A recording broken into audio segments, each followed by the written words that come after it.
Back this way. Meeting called to order. Please stand for the flag. I pledge allegiance to the flag of the United States of America and to the republic for which it stands, one nation, under God, indivisible, with liberty and justice for all. Thank you. Could you roll call, please? Councilmember Rochester. Councilmember Bory. Here. Councilmember Moore. Aye. Councilmember Hunter. Aye. Supervisor Champlain. Here. Okay, so we need to approve the minutes from the June 14th meeting. I'll make a motion to approve the minutes from the June 14th, 2022 meeting. I'll second that. No, you can take it. No, you're done. Thank you, all in favor? Aye. Opposed? No corrections or deletions, by the way, to mention before we close it? All good? Yeah, very nice. There's a lot going on there, so. Yeah, it's, that one there was 11 pages, so nice job. Okay, motion carries. We need to approve the July 6th special meeting that was held, the workshop. I'll make a motion that we approve the July 6th minutes.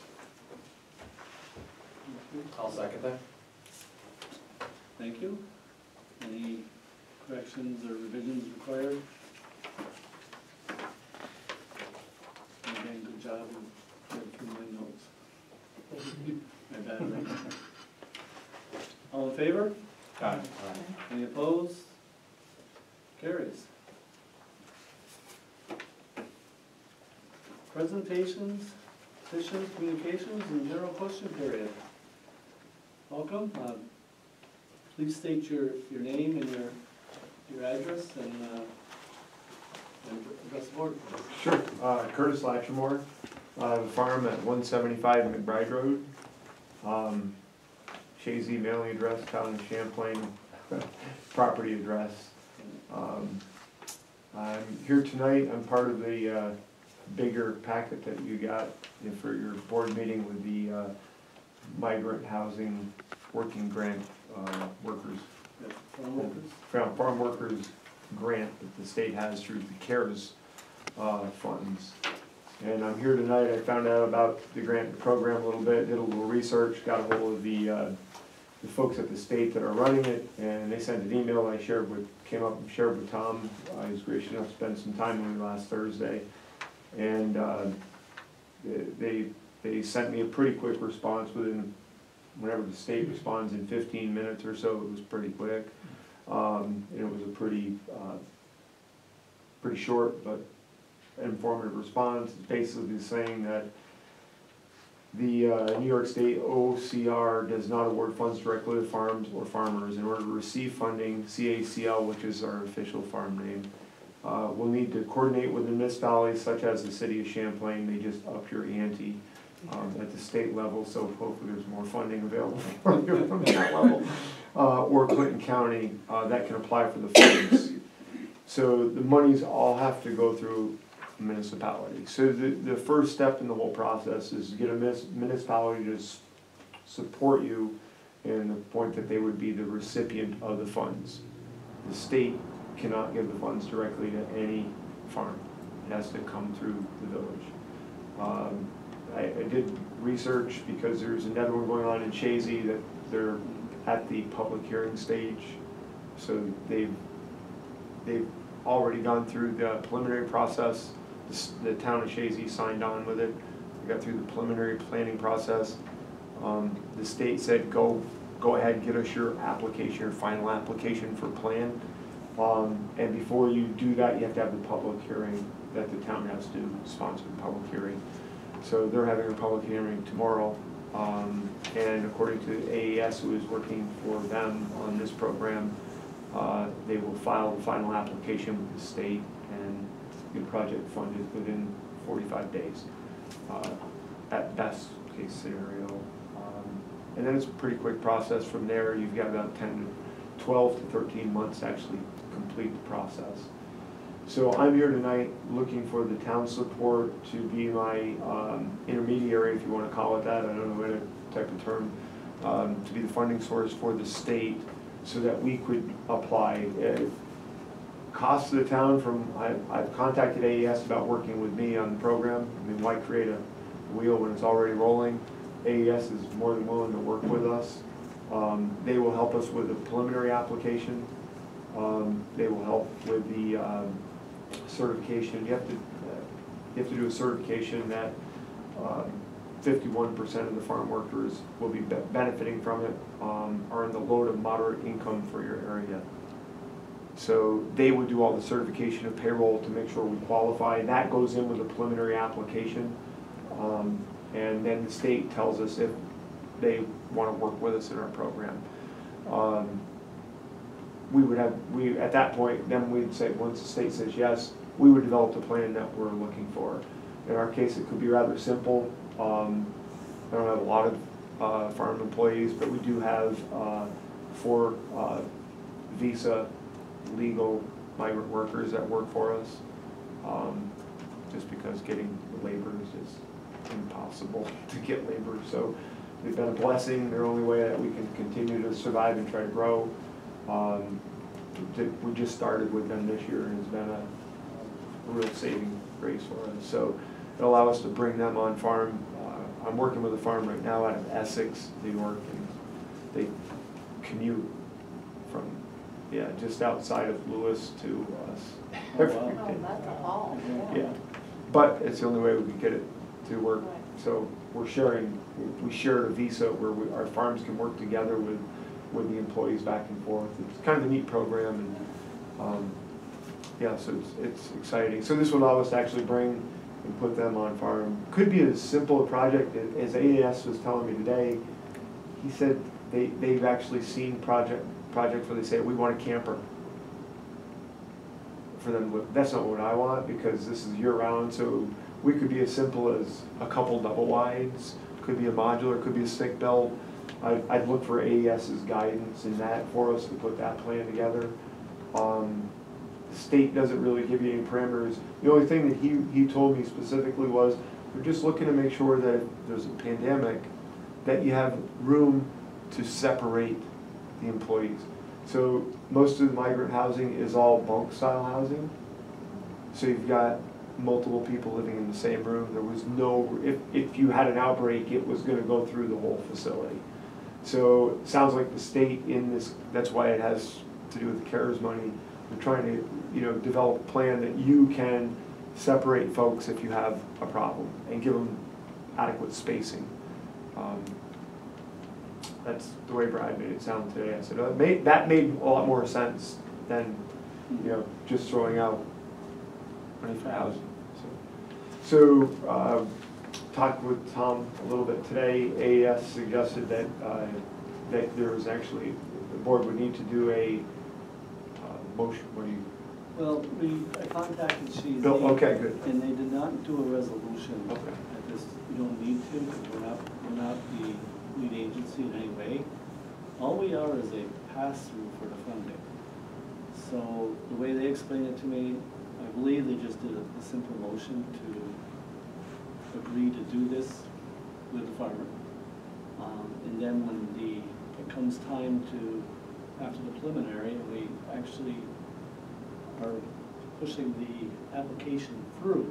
Initially I'll have to sign it, then we're gonna need a resolution to adopt going forward. Then from what I understand, when the grant funding comes in, it comes into this office, and then we'll just have to determine how to run the books, because it goes straight in and straight out. It comes in our name and gets turned over to pay the bills for his project. I don't know those details yet. It's just gonna be a bookkeeping detail, basically.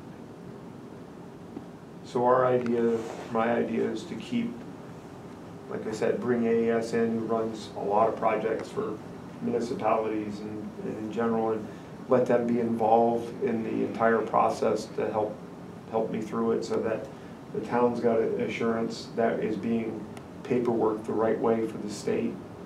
Yeah, for both of us, Yeah. That's a good idea. Yeah, yeah, the more I thought about it, it's money well spent. Just having everything crossed and dotted the right way. If they're doing it, I'd rather not have to learn, Right, you know, so, I agree. so that's really the whole idea behind it. Is there currently no housing on site now?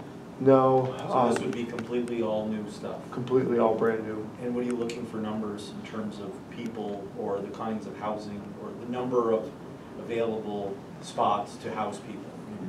Right now, of course, you'd go for as much as you can, but I would, and without talking with Brad and asking him how you qualify the dollar amounts and the size, I don't know if the state doesn't look like they have anything in there.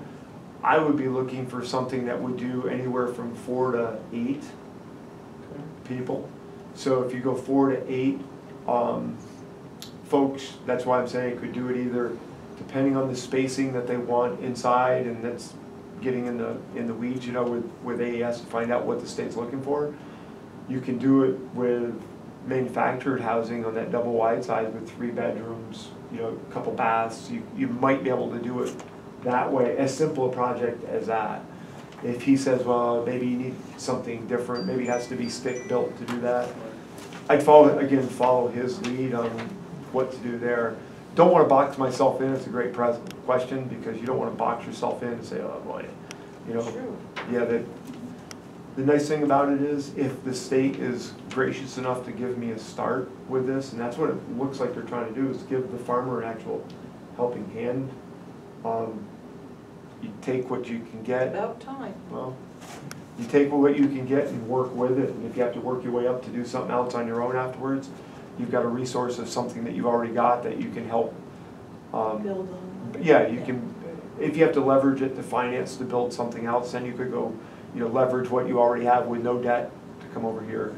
This is a complete grant. There's no matching funds. There's no contribution, so it's 100% paid for, which you guys deal with the state a lot more, but man, that's, no, it's unusual. So Curtis, the grant actually applies for the act, or is applied to the facility itself, but as far as utilities and everything, that's actually on the farmer.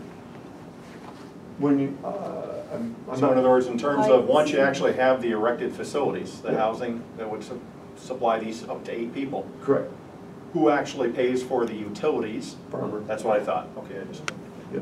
Whenever, so with the migrant housing, there's certain requirements that the farms have to meet. You know, simple, whenever you have the legal migrants, you have to pay for all their transportation to and from. So if they come from Nicaragua, Jamaica, the gentlemen I all have are all from Jamaica. So you have to pay their airfare to and from. And then when they're here, you gotta provide all expenses to associate with the housing. So our case, I provide them with transportation too. As you see, a lot of people do that have migrant farmer workers, they'll provide the transportation for them. Or have somebody that's got a valid license that can drive, and you're still providing them with a vehicle to do their errands. Hey, they're trying to lead as normal a life here as they can. So in our situation, the guys like it enough where you got to figure out if it works out. They'd like to have wives and girlfriends be able to come and visit them during their time here. I mean, you're away from your family for 10 months. That's a long. Yeah, 10 months straight. I don't know if I could do it. You know, a couple of us, we talked about it, said I'd go home in 3 or 4 weeks, you know, I'd be done with it. But these guys have done it for a long, long time, and it's interesting. So yeah, the farm's responsible for all expenses that go with it. And we have to follow, you adhere to pretty strict health department codes on the housing with the water supply, sewer. The bigger you are, the tighter the controls are. The smaller you are, the few less hoops you have to jump through. But they all come in, they inspect your housing, the application. The state can stop by anytime and inspect the housing. And they've already stopped by our place this year, talk with the guys, make sure you're doing what you're supposed to be doing for them. They're happy. They got reimbursements on expenses that they were supposed to get. So it's pretty good check and balance too when it's done, the right way. So, I don't know if anyone would have the answer to this question, but is this a unique grant based on available monies through the recent passage of legislation, or is this something that has been available in the past? It's all part of ARPA funds. Yeah. All part of the COVID funds.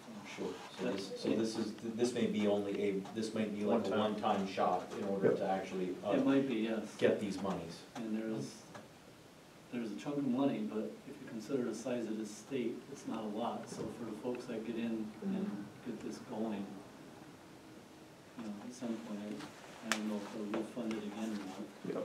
Curtis, are you aware of other farms in the area that in fact also have migrant workers that in fact would possibly pursue this? hard to say because like Shazy Orchard is one doing it now. And they applied for a rather large one. It was in the paper. It was no hidden numbers. It's $1 million they applied for. I think, and this is just purely talking out loud and it could be totally wrong. I think it has to do with legal and illegal immigration status at different farms. I think there could be a skepticism if they don't want to get involved because of certain things. Right. So yeah, any farm can apply for it. Any farm could go down. The town of Champlain could say, hey, look, we'd like to open it up and put in an application for $5 million to fund, whatever. If you don't have any other projects, you could. Did you read it the same way, Tom, that they basically don't put a limit on what you could apply for, but you just have to have the people or something asking for it type of thing? I thought they capped it at $1 million per application. Yeah. But is that $1 million for the one farm? I took that. I think so. Per application. Correct. Yeah. Yep. So you could go back with multiple applications, the town could. So the two I know about are both $1 million grants, and they're both at about the same point. One's down in Lewis, the guy I'm working with. He's got $1 million that he's just waiting for his public hearing, and Shazy Orchard. Other than that, I haven't heard about any. To be honest with you, I think the state did a very poor job in rolling this out. It was pretty quiet. Yeah, it's pretty quiet. Well, then is that the question? Should we, before we approve anything specific, should we try to find out if there are others that are in the town that might actually be interested in being in, if we're gonna apply once? Well, we're not actually applying now, so I guess I wanna clarify that. It's a farmer that's applying. It's the farmer that's applying. Okay, so let me rephrase it. Maybe are there other farms that maybe are unaware of this, but if we're going to go through the process of using the town to do it once, if there are others, if we can apply for, have you said unlimited amounts of money, if there's say 5 applicants, or if there's, 2 applicants or whatever? Well, and I don't mean to, I think as Curtis is saying it, more and more people are getting involved, getting more aware of it. So it's starting to get out there, but each farmer has to come to you and say, hey, Right. will you sponsor me? You have to appeal. You know what I'm saying? It's not like we can say, hey, we've got all this money, why don't you come to us? Yeah, 'cause that's what I was trying to make the point of. We don't apply for it. Sponsor is a good word. Bill used the word pass-through, but yeah, sponsor is a good word. That's all we're doing, is we're sponsoring the farmer, because the money has to come through a municipality. They can't give the grant funding directly to the farmer. Okay, let me rephrase my question then based on all that. Is it a one-time deal? No, it's per One time for. farmer. In other words, for this farmer, Okay. can you apply So again? any pass-through municipality that's being used as a pass-through, we could have unlimited applications. As I understand it, yes. busy. Okay, that's just, okay, so then that answers my question. As I Okay. understand it, yes. Yes. All right. And the thing I think that everybody's gonna, you're right, you're absolutely right that they could, and the way I'm reading it, that's why Tom's reading it, that you could get XYZ farm from down the road to come in tomorrow morning and say, we'd like to apply and we'd like you to be our pass-through agency, and you would do the whole process for them too and sign off on them. I guess that's what I was getting at. Yes. I wouldn't wanna shut the door Yep. if this was a one-time deal. You I can see. only use one municipality, one time. But if it's You're unlimited, then I guess That's it what doesn't I, matter. yeah. We have to approve 5 of these, and we'll approve 5 of them, I guess, if that's what we decide to do. And everybody's project could be a different scale, True. you know? You could, hey, if there were big vineyards or a vineyard that was really looking to expand and they only wanted people here for 2 months, cause you could do it like an orchard does to pick apples, or, you know, Shazy Orchard's a little different now, all of them are, they got guys here year-round pruning and everything, but you could get a great vineyard that only needs people during the summer and literally do a mini campground for the folks and have it funded because it meets their need. So there's a lot of pretty interesting agricultural concepts that could fall into this if they have a need. Yeah, and of course, it fits the zoning as well. Sure. Yeah, exactly. Yeah. That's gonna be one part of the process, and the AES will be. Yes. So really, in combination with your request, you're also being very informative for anybody that's out there that will watch this. They can now know that this is available. Correct. Thank you. I'm just concerned about our upfront costs with this. There is none. Doesn't appear like there is any that I saw. There is none. When I talked to Shazy, he said absolutely none. He said, otherwise I wouldn't even be entertaining it. So AES is They'll, volunteering? no, they'll be working for me. Okay. They wait for a farmer. So the farmer has to do all the applications, all the work, The legwork, yeah. and all the investment. Yeah. We're simply just the agency that I the check found comes it. to. Because it's just pretty substantial application. Yeah, when you, Information, I asked Brad about that too, because it looks overwhelming. yeah. And he said the biggest thing they're looking for, if you look at it, it's not a real detailed application, it's more a narrative of what you're doing. So you're writing a little narrative as to why you should get this money. So it's, I think that's the other, you know, I'm not real smart on a lot of things I do, but I think if somebody already knows how you can get something through, that's the guy that you run over to and let them help you with that, you know. Do the right wording, do the right, you know, the right analysis, the right analogies that you're trying to get to. So yeah, as Tom was saying, AES comes, they get on board with me. My next call tomorrow will be to Brad, that's what I told him, I said, I'll call you, let you know what the town tells me. They say they made a motion, they passed something, next call is to Brad, let's get this rolling, because, as Tom says, limited funds, as the more the word gets out, up here, you know, we hear $1 million, $1 million isn't really a lot of money in today's world. You get a big operation, you know, down in Westchester County, Long Island, the farms that are down there, the vegetable farms, they'd be, you know, millions of dollars every time just to build a 2-bedroom house, you know, for somebody, so, could burn it up pretty fast. So we have enough information, can we put a motion on the floor and? I'll make a motion to bring this to the town, as long as, at this point, no monies are expended by the town in promoting the grant, or trying to obtain the grant, no guarantee, but we're trying to obtain the grant, and that, in this case, Curtis Lattimore will So be responsible. specifically, so the motion is to sponsor CACL, CACL. yes, that's correct. And Correct. with your conditions. Yes, with my conditions. I really haven't had enough time to get a good look at it. And there's a lot to it. I know you're saying just, most of it's an outline, but you start getting into it, it's gonna be a lot. It'd be a good benefit if it would go through, but grants are always difficult to get, no matter what they say or the engineers say or whoever you're getting. They're always on the positive side. And they usually end up coming to you and saying, well, a few more dollars, we can help this out, do that. And we just wanna be careful what we're getting into. You know, especially, like I said, I just got this yesterday.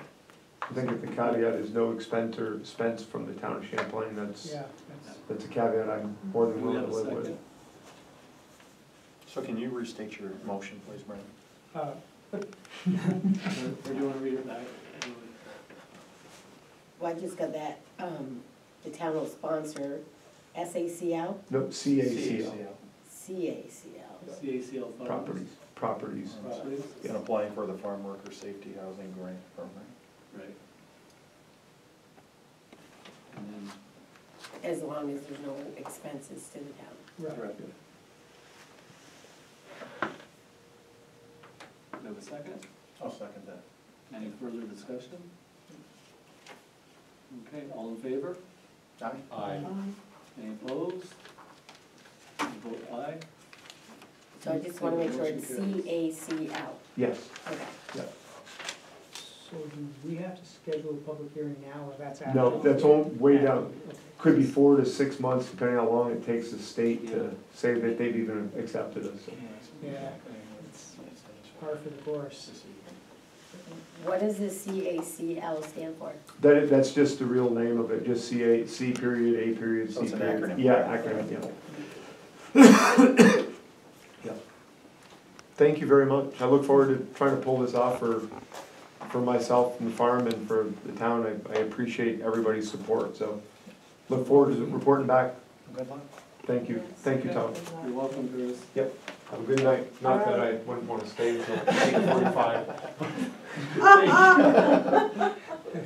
Good night. Good night, thank you.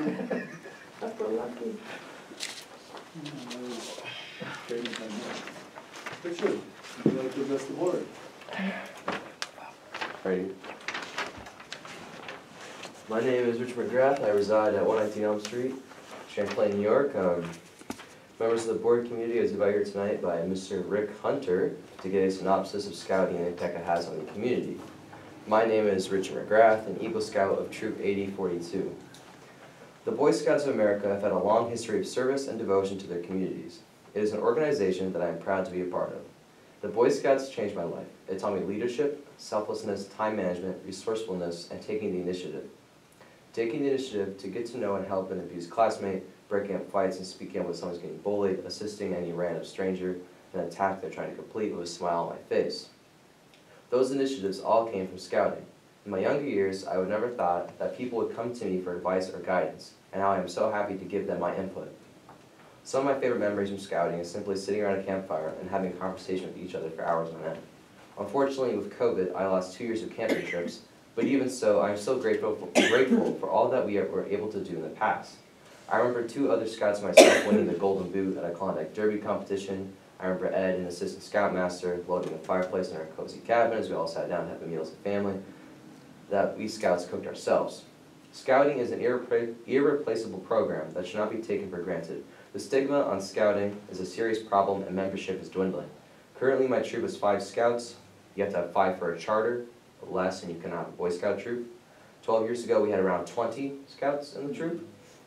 If you were to take anything out of this today, please speak to any of your younger friends and family about scouting. It is a program that I do not want to see fizz out into memory. I want this program to continue on for my children's and their children's generation and many to come. Scouting changed my life. Scouting is a program that teaches life skills, leadership, and character. And it involves camping, hiking, community service, and much more.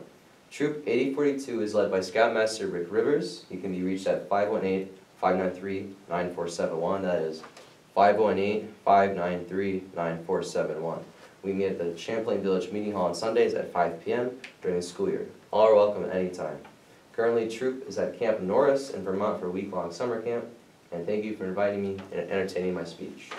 Thank you, Richard. Thank you, Richard, that was very well Very written. nice. And I agree completely. We need to try to get the numbers up, so we need to talk about it to folks and parents, etc. I know what the organization is doing is like at a corporate level, they are pushing their funds towards advertising. That's what they're doing. I'm trying to get my Skymaster to get us more involved on Facebook, just so people can see it that way. Well, a lot of it, I don't think people know about the program, and anybody that does is maybe too nervous to join, which also a lot of our attention is on Cub Scouts, getting the kids when they're younger. But it's just a great program overall that needs to be, have more attention. It brought great things to me, and I know it would bring great things to others. So.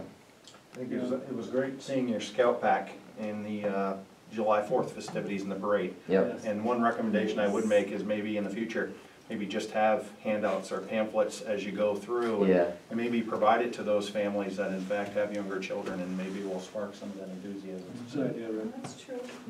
I was also thinking about having a summer program with the youth programs, whatever. I don't really have time to organize that myself because I'm leaving next month. But I just thought it'd be cool to maybe have some summer programs to introduce skills and what we do, like the fun stuff. And just at the end of it, I don't know, it could be some sort of program or something, or a certification, I don't know, like intro to scouting or something like that. And then you could get farther into it because, you know, the meetings take place during the school year. So it would be like a summer program, get you ready, then you could get right into regular meetings for the school year. So I thought we get something to do for kids. I don't know. There's probably space to do that at the one of those parks across from the meeting place at Champlain. Well, as more information becomes available, please let the town know, and we can kind of Yeah. put that word out. Yeah. I'll have to talk to Mr. McFedrick about that one. Thank you for everything that you've done in your time leading up to your Eagle Scout honor. And, A lot of time. the town appreciate everything you've done, and of course for your speech today. Of course. You know, an Eagle Scout project is not just for myself, it's a testament to scouting, and it's to show what scouting's all about. So I'm just glad that I was able to complete that, and it's gonna be a permanent symbol of scouting in our community.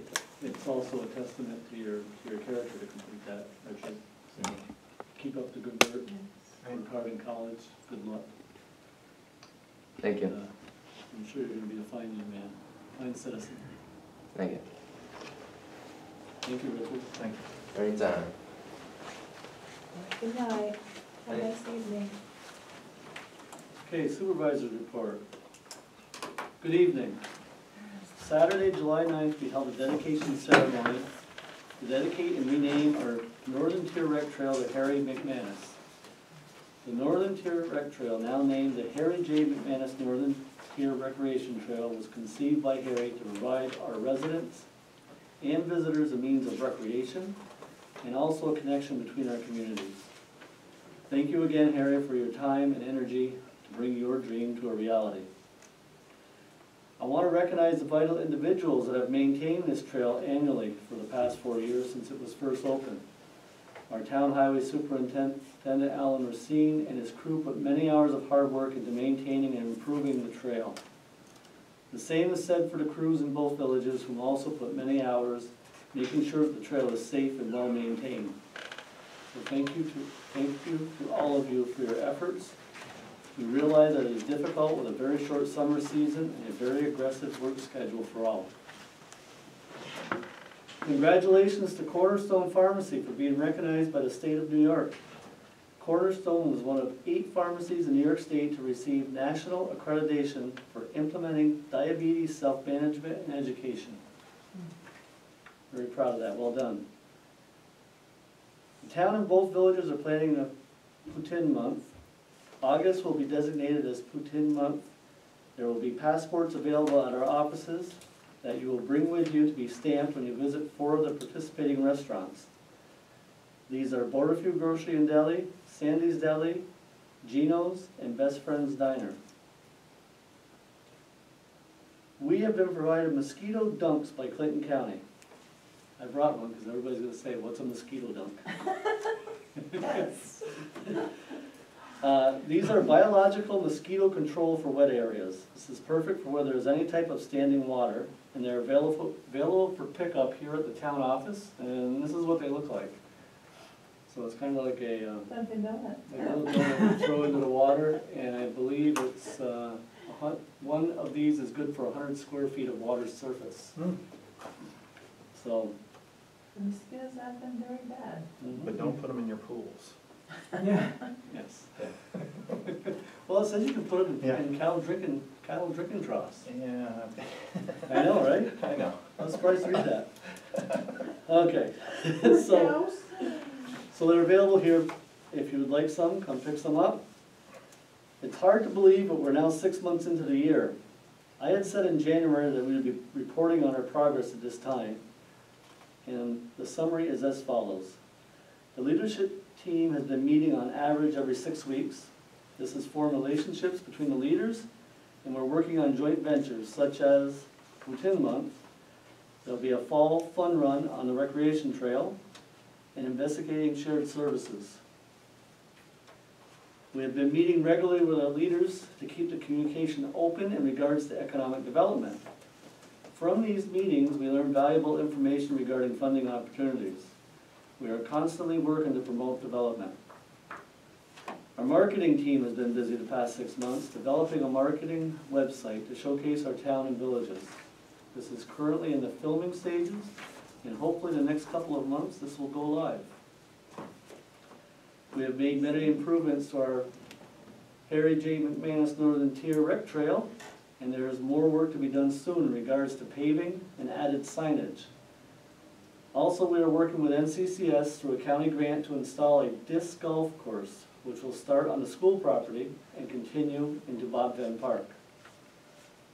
Under infrastructure improvements, we are currently working with engineering firms for the following: the Ridge Road Water Booster Station upgrades, Dubois Road Sewer Lift Station upgrades, Route 11 New Sewer District Number 7.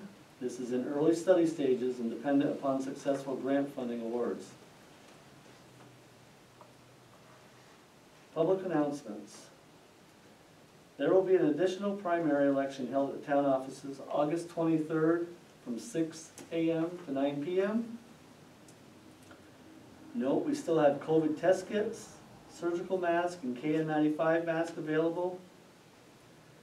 And the town would like to appoint more alternates to the Zoning Board of Appeals and the Planning Board. Please consider serving the town in this capacity, as we need talented citizens in this township to become involved and assist us in moving forward. Clinton County Farmers Market coupons will be available here at the town office parking lot for pickup on July 22nd from 10 a.m. till noon. You must be 60 years of age or older, and proof of income is required. If you have any questions, please call the Office of the Aging at 518-565-4620. Again, that's 518-565-4620. These coupons can be picked up here if you qualify, and you can go to any of the farmers markets and purchase produce with them. In Clinton County. Correct. And again, there are mosquito dunks available here at the town office for your use. Thank you very much.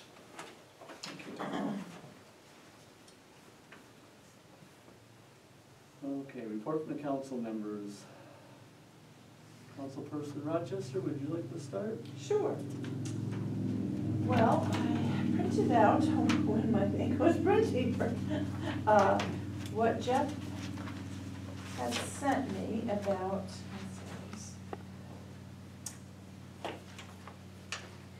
it says parties to agreement, and it's kind of legal, but basically it boils down to they're going to be at your service for, they wouldn't be printing out multiple copies of the employee handbook, but if we do go with them, what did he say? He looked it over and said that, it does need a lot of work, and that the fee for the services for the above, and he's got it all listed on what he'd be doing. He'd be conducting a telephone interview with designated town officials and staff to review current human resource practices and procedures addressed in the employee handbook, and determine and/or recommend improvements and modifications. Identify new or changed compliance regulations, which I think we're going to find there's Probably is. yeah, a big part of it.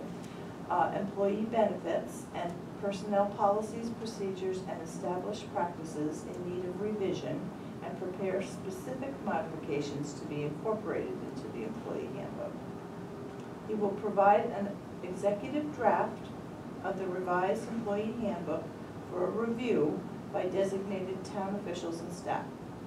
He will conduct a follow-up telephone or email consultation as necessary to identify any further modifications that may be desired. You know, if we look at it and say, oh, well, this doesn't cover as much as we had hoped. And he'll produce one master copy of the finalized employee handbook. Bulk printing of the employee handbook is not included in this proposal. I don't know if it could be or not, but since we have the material, I mean, we have the equipment to do it here. Yeah. Is that what you normally do? Yeah, Is- as long as it's not a bound book, but, you know, maybe we'll work on that. If not, I know a good printer. Then fee for services would be $1,900. This amount will be billable upon delivery of the initial draft of the updated employee handbook, master copy. And then it just says in witness whereof the parties have executed this professional service, this agreement through their respective representatives. And then he's got, I think it's he and his wife that have this business together, so her name is Ronnie, and he's got her name down and date that this was sent out, 7/5/21, and that she is president. So, of course, we haven't seen, you know, before he gets busy with it, because it's, I'm sure, time consuming. But at least we know that he has expertise. What kind of timeline are we looking at for like this telephone interview? I mean, it's, He didn't mention any, you know, I guess it would depend on how much of a hurry we're in. They have several staff members, it's not just him and his wife. I did notice that there was some other people that were, when I went onto the website to look. So the 1,900 covers the updated. Those things that the scope of services, the master copy, the following up, and, you know, if it was extreme modifications that we wanted to make, I don't know, you know, if that would be beyond what he is deciding that we really need to get in there or change. But it looks pretty straightforward to him, just that, you know, we need a lot of updating. From what I think, from what I understood, it sounds like he's recommending a lot of compliance changes that need to be added because of the new compliance, revised compliance. But he's just updating, he's not Well, it says rewriting the whole thing. identify Correct, new that's, I or believe. changed compliance regulations. Also, you know, the employee benefits, personnel policies, procedures, and established practices in need of revision. And prepare specific modifications to be incorporated into the employee handbook. He's not really being specific about what he feels is really lacking yet, you know, but all this, I'm sure, if you wanted to call and ask him more, you know, questions about that, that's part of this. what other municipalities has Jeff and Ronnie worked with in our area that he might be able to kind of just give us for reference? so Well, we can- Peru, I know you'd mentioned Peru before. Are they the only one that comes to mind, or? well, it's the foremost one because it's, you know, a good size It is. area Yep. like ours. Yep. Then there was several others, and I probably should have written them down, but I didn't. I mean, when he rattled them off, well, actually, the lady in Peru said that that's how she found it, was that other people that she knew of, that were the secretaries like. Did you reach out to Sarah. Peru and just kind of get feedback in terms of, I you know? did, I spoke And with what their personal secretary, you know, Okay. that's how, and she said that anything that they asked, you know, and had further questions about, they were Johnny on the spot to get back to them. Yep, and that, things that maybe we wouldn't have thought of initially, they brought up and they incorporated it into their, handbook, because they had been a long time as well, since they had done it, you know, revised. And it's amazing how fast things can change. I mean, just this COVID thing, I'm sure has changed so much. What would the board entertain doing? Doing a full interview first before we commit ourselves, right? Yes, Sarah, Can I just, you can. I would lean on the interview, because my concern is we've got so many other projects out there that I want to kind of make sure that we're covered, you know what I'm saying? Because technically it wasn't in our, we were Budget. talking about it on our budget. If we need to, we can wait till our Well, next budget. I just, yes. Right. That was be the Yeah. next question I was gonna pose to you, is there anything? Rates of funding, right? It's too hard because we've got like the web, you know, the upgrade there, we've got several different projects going on, and to We add do. another, Right. I'm very hesitant at this time. And it's not like it, any, how What long we have we could, what we gone could, with it like what we this? could do is do the full Well, another interview, year if we had and to. if we like what we hear, and we think that this is what we wanna go forward, is we can schedule it late enough in the year, we can get into the next budget. Exactly, yes. That makes sense. You know, get started, but I'll have to ask him what kind of time frame you consider to complete it. Explain to him like the next budget. I don't think you'd have any problems with that. Okay. Probably happens a lot, you know what I mean? It's chunk of change and. It is. Yep. Do you wish for Sarah and I to do that interview, or does somebody else wanna be involved? I'm fine with it. Okay.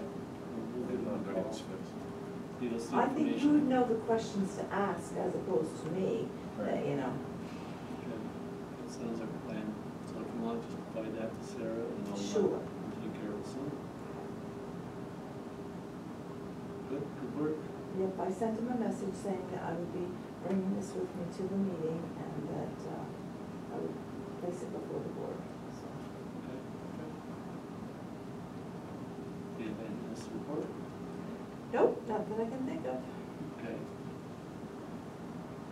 Councilmember Moore. Been working with the Edu Committee, met a couple of times, and also with the zoning. The update on the zoning is we've been meeting at the town. So working on that, and did a couple projects at the two recreation parks, small upkeep projects. Yeah, thank you. And Brian's been doing some training. Appreciate it. Yes, a lot. Cordless, good for the environment. And it doesn't make much noise. Oh, that's nice too. Do you freelance? Yeah, and I've been reminded that we still have openings for the Town of Champlain swim program. Oh, really? Yeah, it's coming up fast. Week number 1 is July 18th to 22nd, and week number 2 is July 25th to July 29th. The sessions are from 12 p.m. to 1 p.m., 1:15 p.m. to 2:15 p.m. For those 2-week periods. They're separate programs. Each week is a separate program. And it's at Shazy, so that we aren't providing transportation this year. So they're responsible for their own transportation. If you have any questions, you can email Charlene Sample at rec, RECEDPT at townofchamplain.com. And if for some reason you have a problem with that, you can always call here, and Sarah will be able to help. Right. Charlene Sample's in charge of it. It's the Town of Champlain Swim Program. We have openings. It's a great program. My kids went to it and they loved it.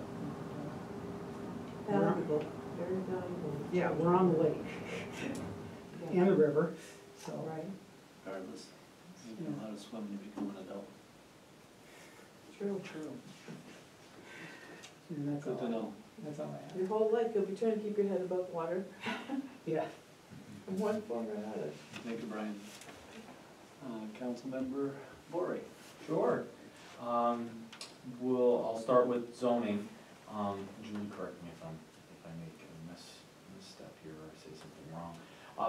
There were a couple of applications to consider. There was a public hearing on, the 16th of June, and the public hearing went fine. The person that we had the public hearing for, everything went through. There were, let's see, another public hearing was scheduled, and that is for Thursday, July 21st at 5:30. That's the regularly scheduled zoning board meeting, but we also have a public hearing scheduled for that night. The meeting is open to the public. There was also a variance that was approved, as well as it was an application sent to the county, 2 applications sent to the county for their review. That I'm assuming they'll be back for this meeting to move on or not. So zoning, plus we also, Brian mentioned this, we had a zoning workshop. We had that on June 29th. We met about the zoning changes, and I think that's on the agenda for later on tonight. Correct? Yeah, so yeah, we had that. So I think that ends for zoning. Again, Thursday, July 21st at 5:30 is a public hearing, as well as the regularly scheduled meeting. Marketing, you mentioned a little bit of marketing. So the first thing is we began filming. So that's the update. We began filming on the 4th of July weekend in Rouse's Point. Paul was there with our lead actress that's in the film, and was able to get several shots, including aerial footage or drone footage, and the fireworks and the parade and the carnival and some dialogue. So I think a good way to, and I think that's how we're gonna probably open up the presentation. So some good success there. I actually have a meeting with Paul tomorrow over Zoom about the rest of the filming schedule and the scenes, and getting all that on schedule for the next, I think we're gonna probably shoot for the next 3 to 4 weeks to try to wrap up the summer filming. And then we'll set our schedule for the fall after that. Awesome. Yeah. Yeah, and Paul's great. I mean, he's super professional. He knows what he's doing. And kudos to our lead actress. She's also a pro too, so pretty cool. Boyer Benner, I haven't, as of the meeting, I haven't really heard back from them. I will touch base with them again tomorrow to double check to see where they're at with their stuff. Unfortunately, we just, we're not connected, but I assume things are happening on their end. So they just work on large projects for several different groups at a time, and I think their time, they probably could use a few more people like everybody else, but I'm curious to see what they've developed so far for us. So hopefully I will have more for you, and as soon as I get anything, I will ship that out to everybody. So Great, can't wait to see that. Yes, footage. correct, yeah. And let's see here.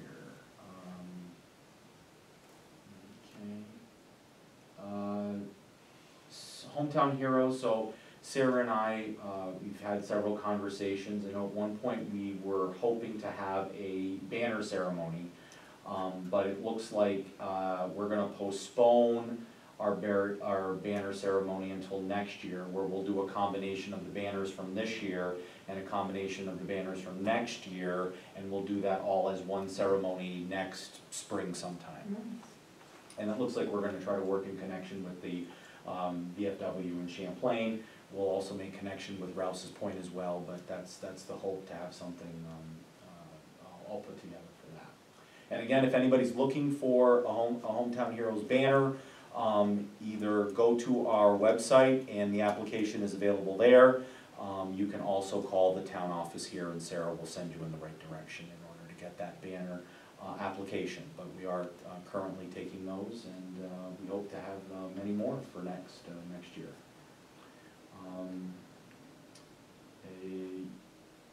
So Supervisor Trombley and Village of Champlain Mayor McFetridge were present to present Richard McGrath his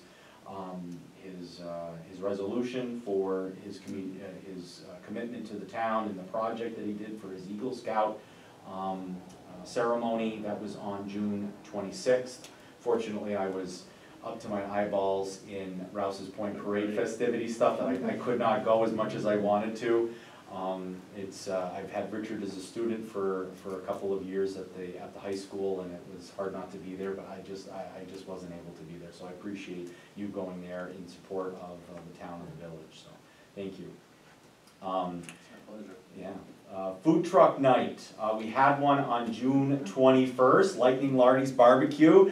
It was actually, the weather kind of held out on us right up until the very end. And it was such a success, basically Lightning Lardy sold out. So we want to tell everybody that our next food truck event is actually tomorrow, which is the 13th of July. And we're doing a lunchtime special this time. We're doing from 11 a.m. until 1 p.m. right here at the town office parking lot. We have food for purchase, and this time it's going to be Tammy's Lunchbox. And many thanks to Sarah for all of her help in coordinating our food truck celebrations this summer. And maybe we should give a plug for the August one, Sarah. So just remind me of the date again in August. August 24th, 4:30 to 6:30 here at the town office. It is the Dogfather again. Correct. So we have the Dogfather coming back, and that is in August. So we have 2 more scheduled. Tomorrow, the 13th of July, that's during the day, 11 to 1, and then on August 21st, and that's in the evening again. Okay. All right. And if you didn't catch the dates, they are on our webpage, and just follow our Facebook page. Correct, that was my last note here. Check out our Facebook page for the menu and what's going on. Please, if you are not, if you have not liked the Town of Champlain Facebook page, please do so. We post stuff there all the time. So. Sarah and I also talked about audio equipment. This is a conversation we've been having about getting better audio with the camera, and I believe we've settled on something, and I think we're going to give it a whirl. So hopefully we're going to have that for next meeting. Okay. The last thing, I have 2 other things on my list. One is the Rouse's Point Stars and Stripes on the Lake Independence Day celebration was a huge success. That was on June 24th through the 26th. And there's a large number of people to thank, too many to list here, but all thanks to the multiple coordinators, volunteers, other people who helped to make the event so wonderful.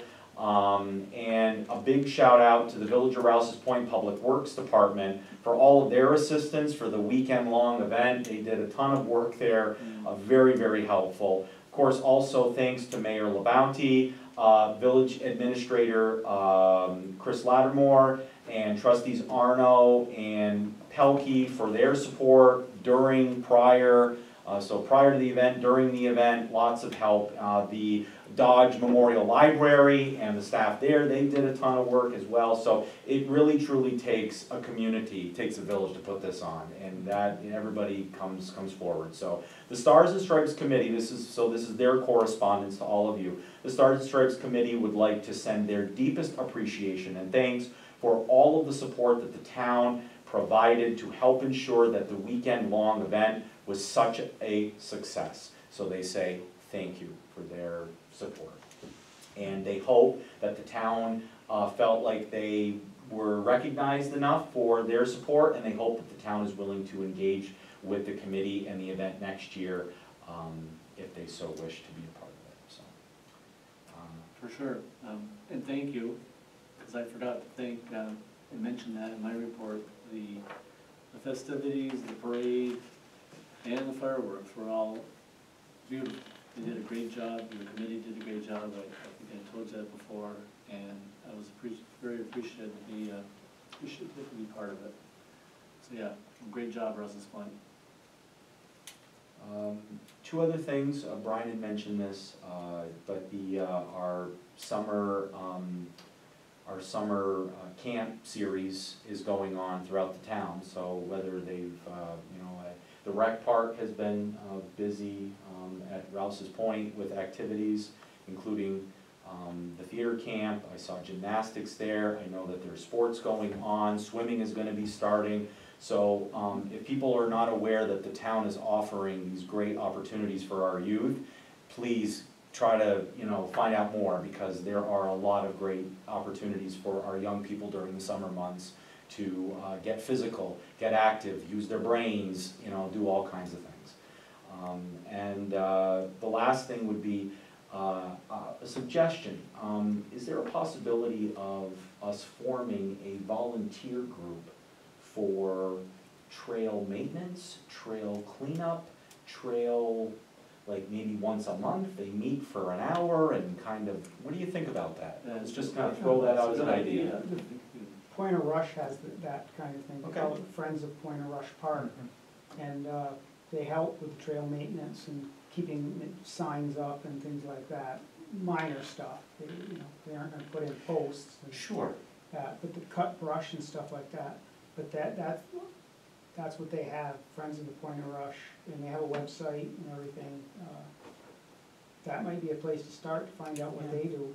Do you wanna work on together on that, Brian? Maybe try to Yeah, put I mean- together something that we could maybe get out to people and say, you wanna join this group and this is what we're looking to do, and the reason why I say that is, I've been out on the trail several times, and I never think at the time to bring like a little bag with me or something, because I see a water bottle here, or I might see something over there, and every time I pass it, I go, oh, I really should pick that up. And so it's little things like that, we really do have a lot of support. The trail on the sides is for the most part really maintained, it's really very good.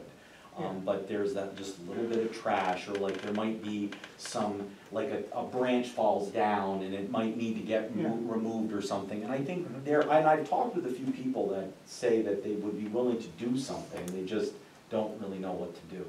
So there's a lot of trail activity. I mean, I can't tell you how many people I run into out on the trail. I had a lengthy conversation with 4 people from Vermont, and they could not say enough nice things about the trail.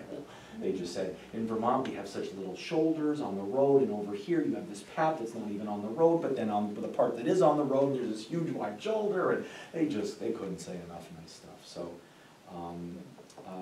yeah, Brian, if you want to, I'd be more than happy to work with you on that. I think that could be something fun, something I'd love to even be a part of.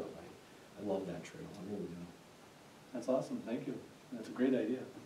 And there is a need for it. No question. Questions about The that? wind we have around here, Well, my road was a disaster area coming home. Yeah, and our highway crews are busy. Oh, It's so just good. that those issues on the summertime, So busy. summertime, they're busy with a lot of other things. I know. Yes.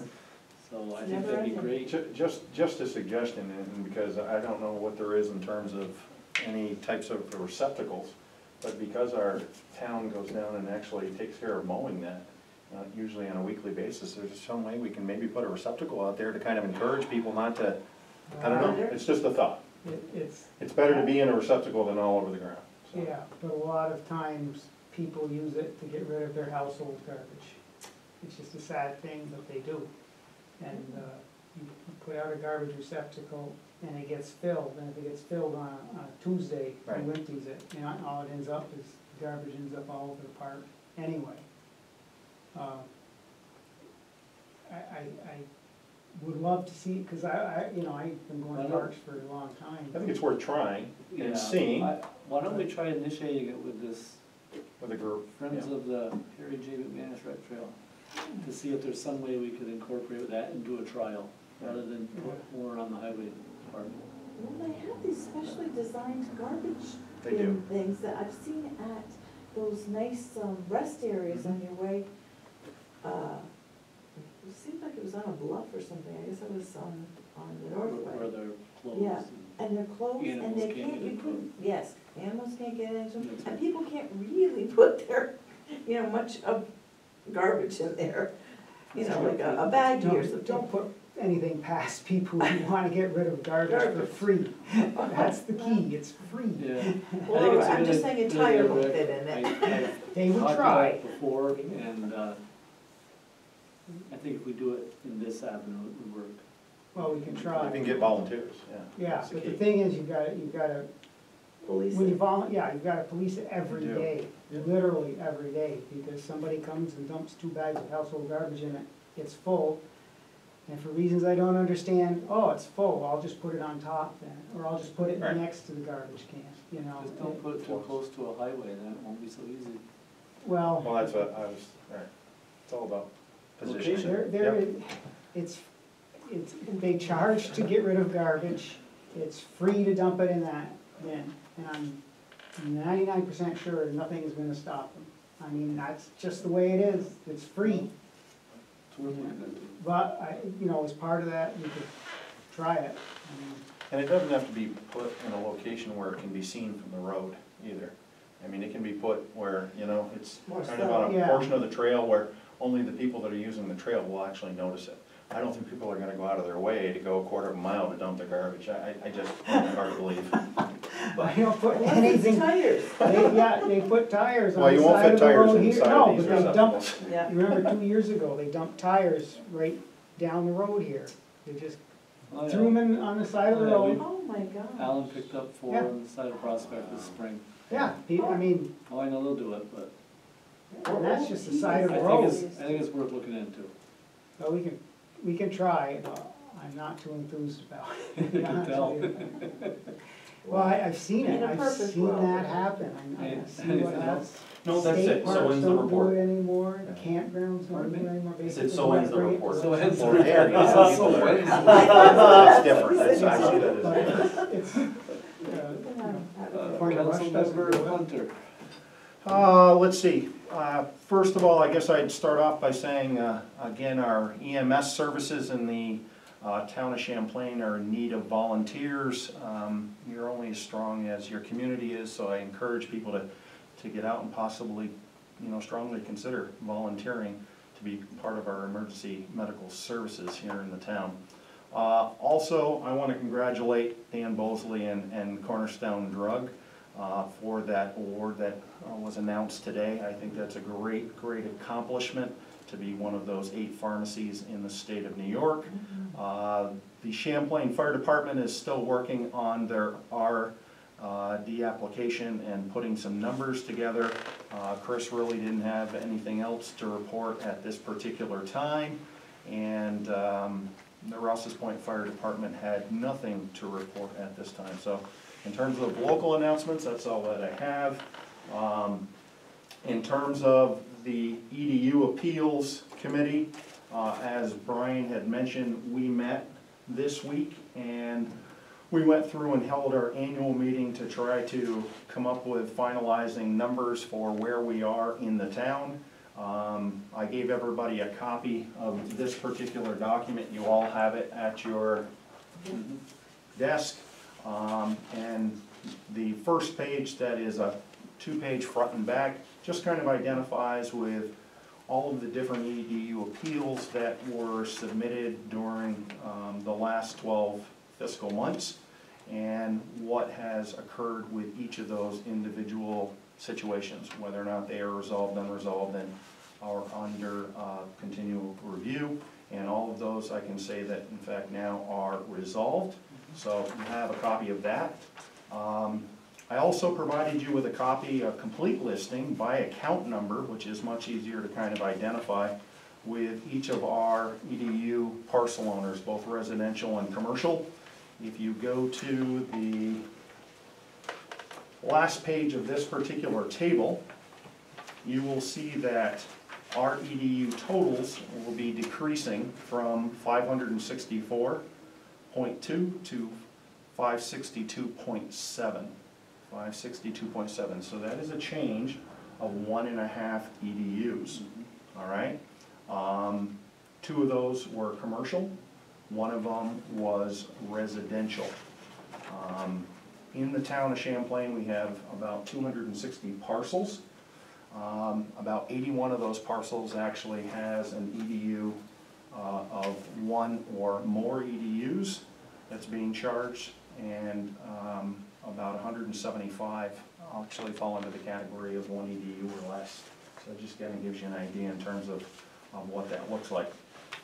Also, as far as projected new EDUs, we do have a new residential property that's coming into play, and as soon as that finalizes, we'll kind of update this particular list. There are some prospective changes that were announced by Chris Matat, our code enforcement officer, at our meeting this week. So we can expect that there will be some changes to this EDU listing on the basis of that employer changing their scope of what their business will entail. So, and as soon as that takes place, we'll also identify with that.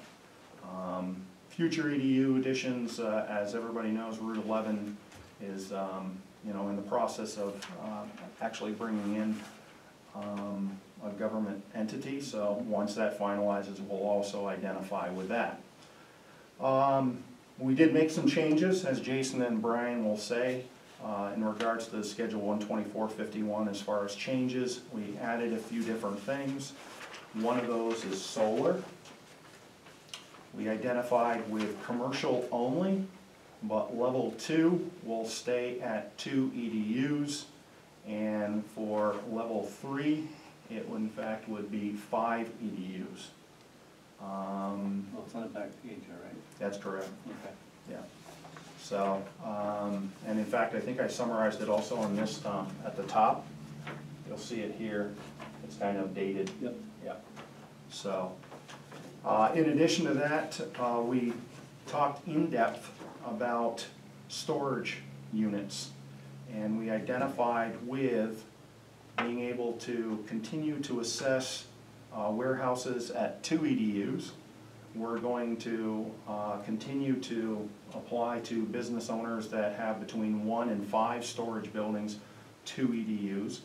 And for those particular owners that choose to go beyond 5 units, there will be an additional 0.25 EDUs for each storage building over 5. So that also needs to be noted. We also are waiting to receive some language on short-term rentals. Shazy just went through this in depth, and Chris is going to kind of get us a copy of what their town code looks like. And once we have that, we'll kind of make the necessary changes and updates to that. So, so that's all I have in terms of EDUs. Okay, thank you. Yes. Nothing else to report, either? Not until old business, and then we can identify with that. Very good. Report from town clerk. We just have my report that needs approval.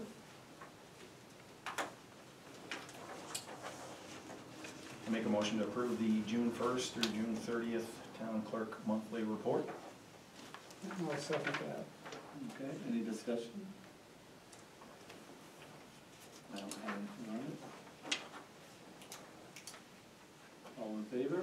Aye. Any opposed? Motion carries.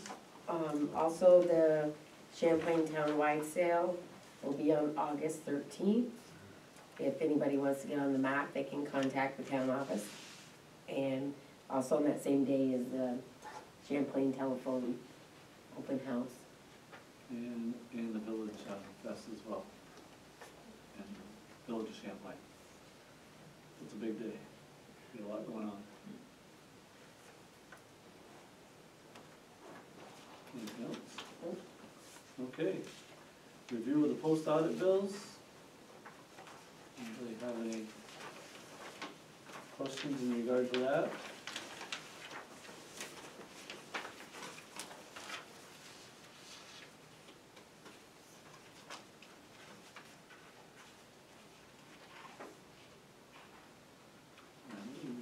I don't have to approve the monthly, correct?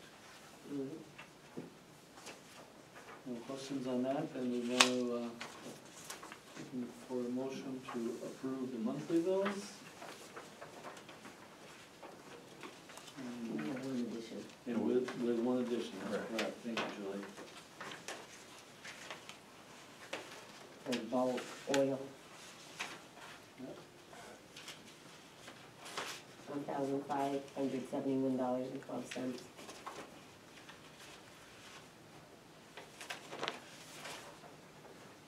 I'll make a motion to approve the bills, including the one not on the list. Right, so totals $50,673.89.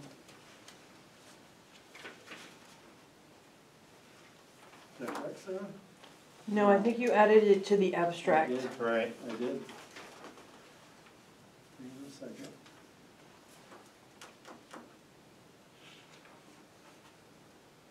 Was added to the 23,629 meeting there?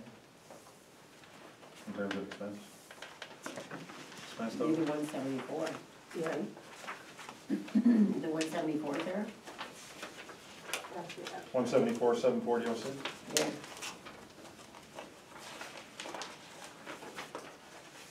$180,740.06 is the total. Okay. And then an additional 1571, correct? Correct. Sorry.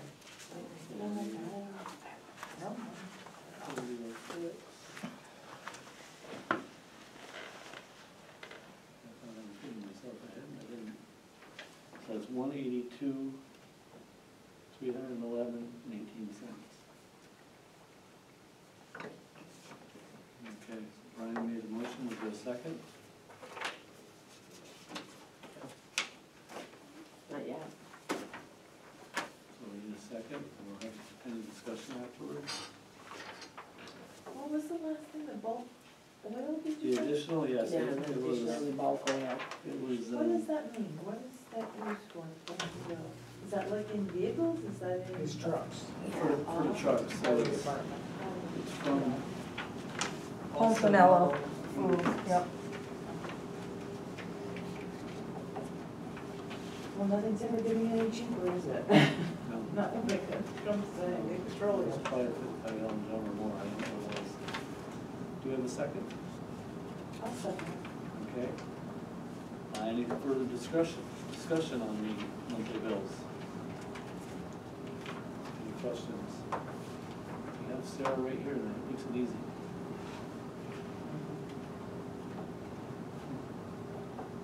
So what's that dust? One's in dust. Yeah. It's for like the sides of the road when he's blacktopping. It's, To do the shoulder work after? Yeah. Right. I just figured you wanted to question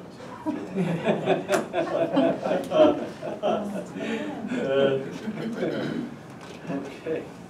Have a roll call, please? Councilmember Rochester, Aye. Councilmember Bory, Aye. Councilmember Moore, Aye. Councilmember Hunter, Aye. Supervisor Champlain. Aye. Motion carries. We have report from code enforcement officer. Everybody had a chance to review that? Any idea in terms of what that pallet system replacement's gonna look like in terms of quote? no, we're still For next waiting year? on the quote. We were hoping to have it in before today, but unfortunately, we have not. So are we looking early next year, or what timeline are we looking at in terms of, No, this year we're looking sooner, because it's Yeah. just barely hanging so on. it's gotta be under this budget? Yes, Yeah. It's another one of those See things why that you're are being Yeah. cautious. You have to be cautious. making us take our breath a little bit. You're juggling all this This stuff. thing is just barely, It'll be interesting to see in terms of when you prepare your budget process, all of these unexpecteds, you know, because soon we won't have the COVID monies available. Right. It's gonna, correct. That's been like a nice. we weren't planning using COVID monies. No, we have that Yes. contingency that we Yeah. did set aside, so I was planning on using that for the water system. We need to fix the water system as soon as we can because we have the court in-house. So we have to have it up and running. We have to meet those requirements. Correct.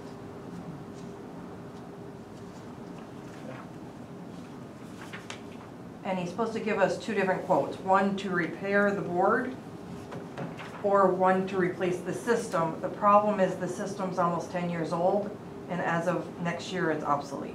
You won't be able to get parts for it, so he's gonna give us both ways and see what we wanna do.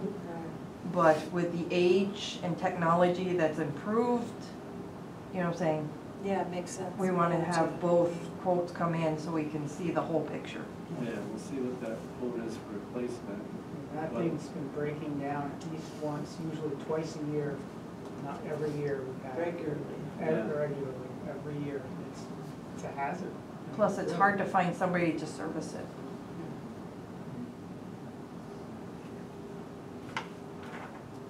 Okay? Any Champlain monthly dog report from the dog control officer.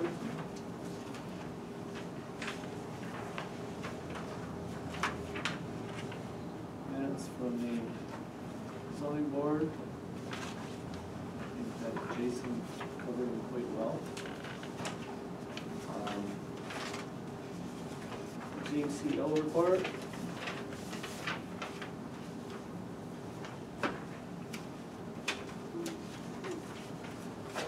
Numbers are still up there. We have a thank you letter from Grand Knight, Bruce West, Metro Columbus Council 3525, thanking us for the resolution that we did for their 70th anniversary celebration.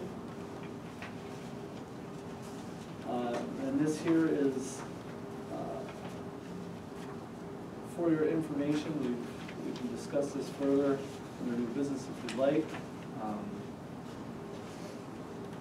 You know, we have a need for noise ordinance in this town, so here's an example provided by the town of Shazy. Really, we can just discuss it now some. I think that I'd like somebody to take this on to see what needs to be added or revised to fit this town. But again, you know, when Chris stopped by my office today, he told me he had another complaint. I believe it was last night. I'm not positive, or the night before, but regardless, it's, you know, there's nothing we can do with that noise ordinance. So, he keeps telling me it's needed. So if one of you would, or two of you would mind looking into that, I'd appreciate it. See if we can. I don't mind checking with. I wouldn't mind working on you either on it, because I think, you know, there's a lot of, I think, concrete pieces of this submitted sample noise ordinance that I think the town would benefit from. I do too. So I would be happy to work with you on that, but I leave the 24th of July, so I won't be back for 3 weeks. We're good? We'll chip away at it.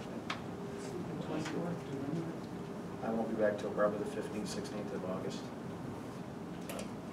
And then you have the packet from, thank you both of you gentlemen for doing that. Packet from the Farm Worker Safety Housing Grant Program, which we've already discussed. And then you have the review for local law number 2, the zoning law amendment of 2022. So,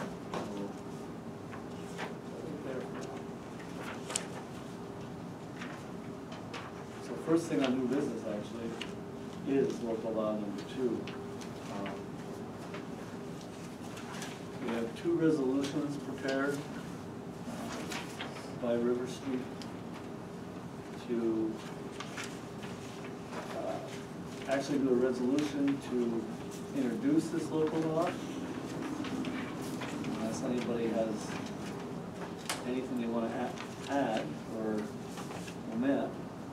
And then we'll have a resolution to set the public hearing and refer to the county planning proposed local law number 2, zoning law amendment 2022. So in other words, this is going to get sent to the county planning department along with part 1 of a seeker, which is just got in my inbox late this afternoon, so I've got to look at that and sign it.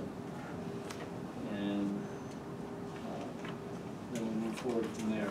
So between now and then, between now and the public hearing, we'll complete the remainder part of that secret form and then wait to hear back from the county. Was it form 239, I think we filled it, we sent them? It'll be the same form that's used for any of the site planning.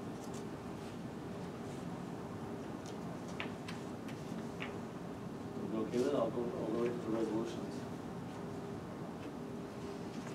Okay, resolution, introduction of a local law number 2 of 2022 entitled Zoning Law Amendments of 2022 to amend the town zoning law, chapter 130 of the code of the town of Champlain.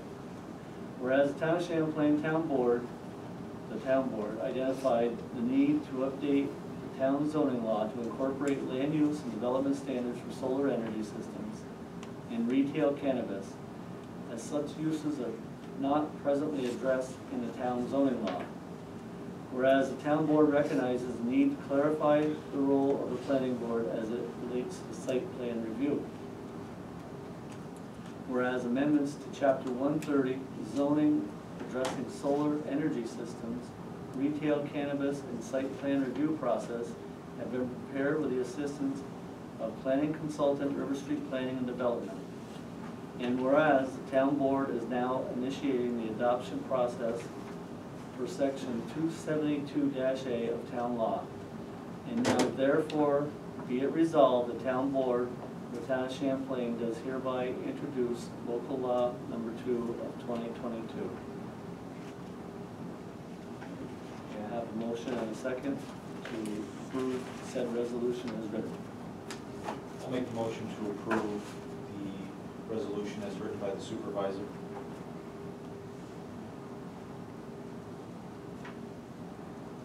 And a second?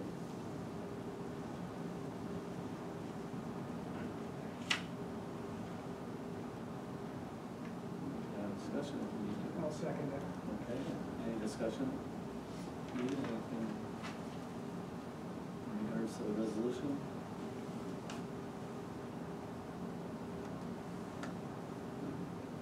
Okay, So this basically is, introduction of the law.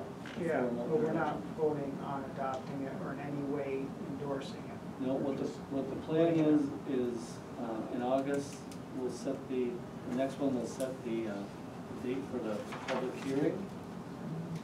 And we probably won't, I'm planning on making that adoption in September, to have plenty of time to get everything dotted and crossed. So we won't rush it. Okay? All right. All in favor? Aye. Aye. Any opposed? Motion carries for the resolution. Next resolution is to schedule the public hearing on local law number 2.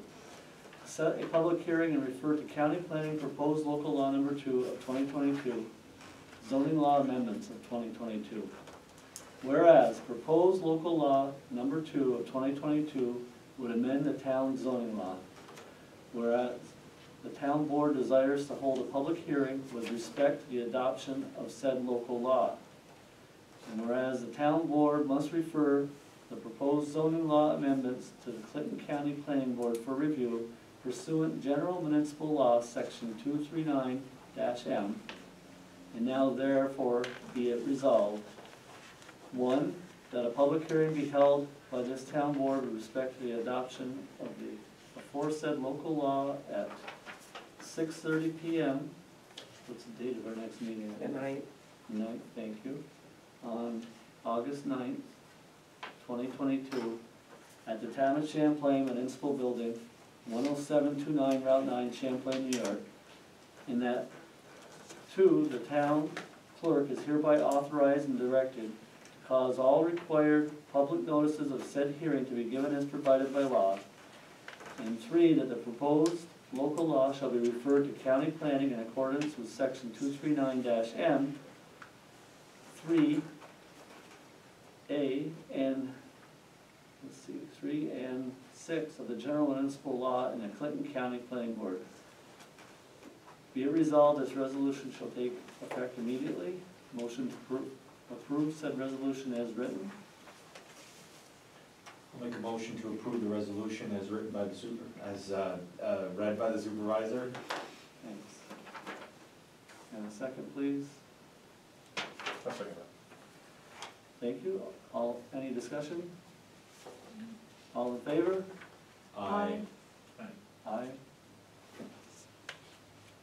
Any opposed?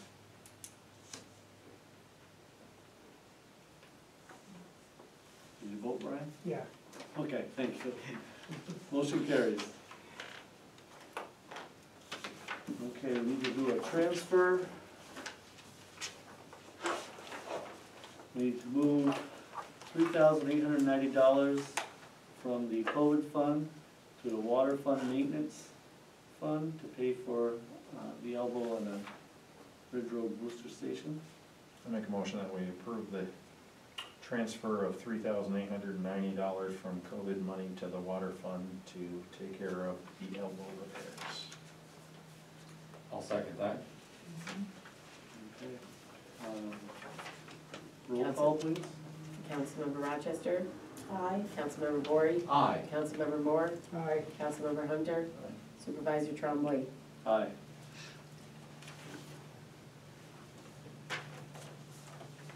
Okay, we may have forgotten this. No, right here. Approval of invoices for Jim West, these are for repairs as per the court grant, which is a total of $20,276.74. If I could have a motion to approve this invoice and a second, and we can discuss it, if there are any questions. I'll make a motion to approve the payment of $20,276.74 for the Justice Court Program Award reimbursement. Thank you. I'll second that. Okay, seconded it. Any discussion, any questions on it? And this was all covered by the grant, correct? Or, The We put 20 the money up front, right, and then we get, No. Nope, he finished one of the repairs, which was the bathrooms, that's what you see on the bills. $10,900. Yeah, that's part of the bills, it was Correct. with that, the grant paid 50%, if you see that it's broken down to 2 line items. Right. The grant paid 50% of it, and then we paid the other, which came out of building. okay, These that are in the new business are the additional repairs being done, but due to delays on supplies and stuff, he wasn't able to get them done before the meeting. But with the grant, there's a deadline, which is August 2nd, to pay it and have him cash the check so I can submit it. So to get around that, we're having you approve these. He should have them done in the next 2 weeks. I'll cut the check, you'll see it on the abstract next month. But this way, we're in the timeline for the grant to get, you know what I'm saying, they've already paid us, but we have to get all our paperwork back to them by August 2nd. And like I said, with supply chain issues and different things, scheduling, it's a little later than we normally are. So to alleviate that, we're trying to do it this way, to get him paid when he's completely done. And everything that was done in the court, yes, was completely paid for by the grant. Yes. So we had to contribute 50% for our bathrooms in this part of the building. Which is a good improvement, it's very nice. It is nice. It's really nice. Yeah, Jim did a nice job. Do a lot of foot traffic in there. Yeah. On your Okay. job. Can we have roll call, please? Do you have a second? Yes, wait a So- second, Rick seconded it. Oh, okay. Councilmember Rochester, Aye. Councilmember Bory, aye, Councilmember Moore, Aye. Councilmember Hunter, Aye. Supervisor Trombley. Aye, thank you. Next, we have a letter from Michael Petro. I'm sure you all read it. It came to his attention that we are looking for more members or alternates on the zoning board of appeals, and he would like to offer his services. Do you wish to have me interview him like I have in the past, or because of his over 20 years working with us here, do we appoint him? He was usually at the meetings I know. advising. He was the zoning officer. Yeah. He was on the board I before know, that. that's why I'm asking. I think I at one point. think of his scope of knowledge, Yeah. being as a code enforcement officer, we would be foolish to not Oh my God. approve Michael's to pass that wishes. up. Yes. But that's me. No, Well, I agree. I remember we made a statement one time that we should interview each and every, but this one, Mike's got a lot of years in there, It does. so. So do we currently have an opening for a full board member or just an Yeah, alternate? alternate. It's just another This is alternate. an alternate. Okay. Yeah, I'm trying to add a couple of alternates to ensure that we are well That's a good covered. idea. Be safe. Um, I'll make a motion that we appoint Vicky Tatro as an alternate to zoning board of appeals. Thank you. I'll second that. All in favor? Aye. Aye. Any opposed? Motion carries. Now we're down to old business, which was, the dog law.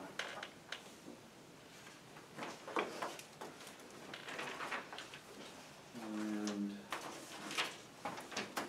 somewhere in the pile I have the town's dog law. Where is it? There it is right here. Rick, have you had time to look at this? This is in regards to, this was tabled from last month in regards to Jennifer Jewett's letter and her suggestions to us. Have you had time to? I have. I've looked over the town of Champlain's, chapter 66, in reference to dogs. I've looked at the village of Champlain's as well as the village of Rouse's Point. In regards to Miss or Mrs. Jewett, I'm not sure which, her 4 recommendations were to, 1, limit the amount of time that a dog can be outside. And there's nothing in any of these 3 codes that cites anything to that degree. She also has asked that dogs that are confined to residential property by electronic fence or electronic collars shall not be permitted to be within 10 feet away from public sidewalk or property lines that's contiguous with neighbors' properties. And that also includes dogs that are tethered. The third one was putting up warning signs. People that use invisible fencing, that we require those property owners to actually have signage to let the public know for their own safety. And her 4th proposal was to propose that dogs that are deemed dangerous or with a history of escaping from their invisible fencing not be allowed to be contained by invisible fencings anymore at this time. A physical fence or strong tether must be used to contain such a dog when outside. I could find nothing, not only within inside of local code, but also within inside of Article 7 from the agricultural markets and the law that kind of identifies with anything in terms of her first request. It doesn't mean that the town can't, possibly consider this alternative. The same thing with the second alternative,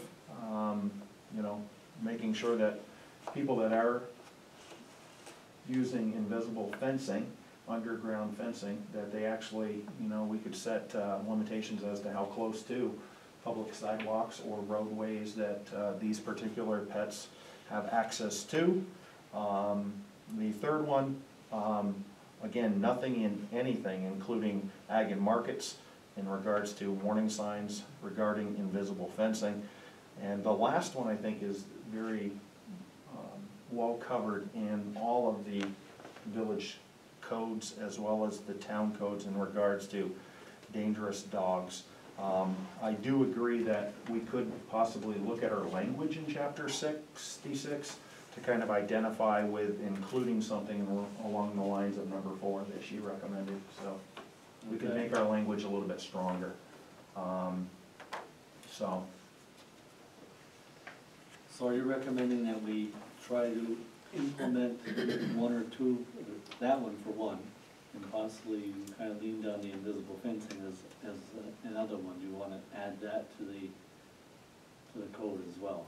I definitely feel strong enough that, just in terms of, and she's right on point when she talks about the New York State animal cruelty laws. A dog should not be put on a leash and just be let outside and for unlimited amounts of time. And there's nothing in our code that identifies with that. So I would recommend putting that, okay? And I also would recommend identifying with dogs that are dangerous, that we kind of clean up our language in regards to history of those dogs that escape from invisible fencing, that they not be allowed to continue to use invisible fencing as a means of containing that animal, that they must use either Pen or pen or a very strong tether? chain, correct, that will contain that dog, so. Okay, so let's see. I think our code does a nice job of identifying with offenses and fines, consequences as a result of those. I think that they fall in line with ag and markets. So some municipalities are a little bit more strict with their fines than what we are. Our fines they fall in line with, $25 for that first offense, up to $50 on the second offense, and $75 for the third. Some municipalities are as high as $500 Depending on where you for live. the offense, correct. And I think that number, to some degree, can be a deterrent to animal owners. Maybe we should consider increasing that amount. I'm wondering if, 25, 50, 75 is sufficient. Yeah, and this has been, I think 2011 was the last Correct. time it was revised. Right. I think it's 09 and then it changed, right? So, yeah.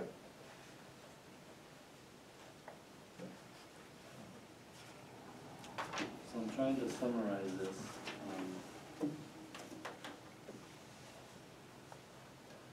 I could send you language if you want, Yeah, in so- regards, and then you can compare it to yours, and then, Yeah, so we wanna add additional restrictions for. correct. Is it dangerous dogs? Is that the term we wanna use? That is the term, and if you look in our particular chapter 66 in regards to dogs, there is a section on definitions, Mhm. but there is nothing in here in terms of dangerous dog. I recommend that we add that. So, And then you wanted to add something in regards to invisible fencing used for dogs, categorizes that? I think that would fall under that same one, Tom. The same So, one. yes, so I think I'm looking at number 1 and number 3 in regards to Mrs. Jewett's correspondence. Yeah, we can kind of, follow and kind of support her recommendations there. Yeah, I think the 10-foot, they make sense. I'm assuming that if we change this, there's gonna be a lot of, if there are visible fencing installed that do not meet those requirements, they'd be grandfathered, we're not gonna make them change them, correct? Right. It's a lot of work. It It's is. a lot of work. I do agree with her signage suggestion, I just don't know how we would enforce it. I mean, I think it's a great idea. Yeah, because then you've got to have someone from the town in charge That has of to, that. right. That's, I don't know how we'd enforce that. yeah. I'm not sure how we can enforce the invisible fencing as well until something happens, and then we would have to go, okay, when did it get put in? Correct. And then, of course, with any of these, as you put them in, there has to be some type of accountability. What if that's not followed? So, that's a piece that, we trust our dog control officer, Jody Puri, to do the job, and I think he does. But it's very difficult when you're covering the number of municipalities in the territory to identify with dogs that are out for more than 3 hours. But I think we need to include it in our code, and if we get, people in the public that cite that that's occurring, then we address it. That's exactly it. You're probably gonna have a lot of eyes in your neighborhoods that are gonna have to make it aware that there's serious violations happening. Right. And in regards to what happened to Miss Jewett and her retriever, I definitely think we need to do something in regards to her 4th recommendation. We need to kind of identify that invisible fencing is now foolproof, and I don't think it has to do with just the batteries. No, I think it has to do with the owner. It does do with training. Correct, yes it does. And it says right in the instructions, not there, don't trust the invisible fencing, you should have direct observation of the dog at all times. Just Right. don't go in your house and start But watching it TV. really depends on the training. Yeah, you know. Oh, yeah. but nothing will stop a dog and a squirrel. Well, Jody did tell me that the state recognizes invisible fencing as a Yes. containment. Correct. A lot of people don't realize that, but it is recognized now as a containment system, same as a fence. And But with this new language, I think we would identify that if it's happened and they have, been a threat to a person or that person's domestic animal, then it is very possible that we could identify and say, you know what, we know you love your indoor, or your underground fencing, but it's not doing the job. Okay, so would you draft up the language? I can. And then I think we should run it by Jody for Definitely. his 2 cents, his approval. Yeah, I agree. Okay, so, I guess we, at this time, leave it tabled Until we finalize it, and then we'll be back in touch with Jennifer and let her know what the town's Yeah, approved. yeah, and I can tell you that the village is in kind of a similar place, and they wanted to know what we're doing with ours. So if you could provide me even a good summary Right, to give to the mayor, because I agree, she said, whatever we do, it should be unison between the two of us. I agree, also on the village arrest point, so, Yeah. yeah. So, Okay, yeah, very, very good. And I think that becomes even more important when you see some municipalities like the village arrest point that's implemented that new dog park, you know, and a beautiful dog park, but still, and now you're, it's down off of Montgomery Street in Rouse's Point, so it's part of that, Recreation facility. yeah, the lower end, or the Oh, water. I didn't By realize one, it was by that. the Yes. tank, That's by the awesome. tanks, Yeah. by the tanks, Right. across from the marina. Yep, didn't notice that. So, Good to know. Well, I always Plug thought that those next places month. as Oh. a potential for trouble, but. Okay, hate to do this, but I have to ask for a motion to, Can close the we meeting. just remind people that the highway is gonna start paving? So keep an eye on the highway crew, be careful, just, Please slow down, please use caution, please respect the men that are working on the side of the road. thank you. It's a tough Definitely. That's right, regardless where you are. Yeah. Right, they'll be on the Carney Road, Tallman Road, and where else? The Ridge Road, the Rapid Road, That's part of Rapid. Yeah. Yeah, right, Rapid Road. yeah. Yeah, so please be mindful, they'll be out there soon. But I know the county started paving this week, so every municipality is gonna start paving, doing road work. So just kinda keep that in mind. Yeah, I think La Valley Road was supposed to be done by Moore's this week. That's a long road. I don't know what section they're doing, but yeah, they're somewhere in the Valley Road, so yes, thank you for pointing that out. Simons, we just need to go to a quick executive session for a personnel matter. Just to resolve the last month's executive session to answer the questions. So, I need a motion to end the regular meeting and go into executive session. I'll make a motion, we go into recess to, They can recess the regular. do an executive session, please discuss a certain personnel matter. Thank you. I'll second the motion. Thank you. All in favor? Aye. Opposed? What is that? 8:20. Yep. Wow. Not really, but. Okay, as for the executive session, Julie, there was no decisions made. It was for information only for the rest of the board in regards to the matter. I need a motion to